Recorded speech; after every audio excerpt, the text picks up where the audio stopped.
نحمده ونصلي على رسوله الكريم اما بعد۔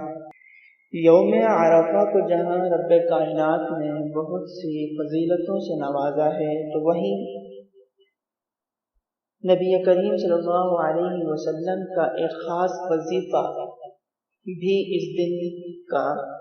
حدیث رسول اللہ صلی اللہ علیہ وسلم سے ملتا ہے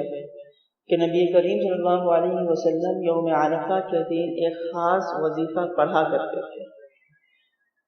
اور وہ وظیفہ یہ ہے کہ شعب الایمان البہقی میں عمر بن شعیب رضی اللہ تعالی عنہ سے روایت ہے، فرماتے ہیں کہ کان اکثر دعاء رسول اللہ صلی اللہ علیہ وسلم یوم عرفہ لا الہ الا اللہ وحدہ لا شریک لہ لہ الملک ولہ الحمد بیدہ الخیر وہو علی کل شیء قدیر۔ عمر بن شعیب فرماتے ہیں کہ نبی کریم صلی اللہ علیہ وسلم یوم عرفہ کے دن اس وظیفے کو پڑھا کرتے تھے، لا الہ الا اللہ وحدہ لا شریک لہ لہ الملک ولہ الحمد بیدہ الخیر وہو علی کل شیء قدیر۔ اسی طرح اللہ رب العزت نے یوم عرفہ کے دن دعا کی قبولیت بھی رکھی ہے، اور اس دن اللہ رب العزت دعاؤں کو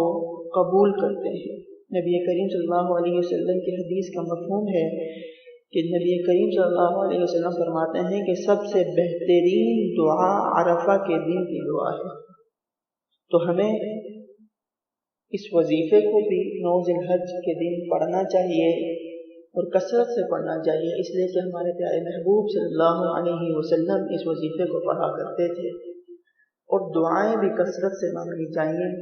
اس لیے کہ ہمارے پیارے محبوب صلی اللہ علیہ وسلم کی زبان اطہر سے یہ جملہ نکلا ہے کہ سب سے بہترین دعا عرفہ کے دن کی دعا ہے، تو اسی کو دیکھتے ہوئے اور امید رکھتے ہوئے اللہ سے کہ اپنے محبوب کی بات سچ کرتے ہوئے اللہ ہماری ہر دعا کو اس دن میں قبول کرے۔ اللہ رب العزت ہمیں عمل کرنے کی توفیق عطا فرمائے۔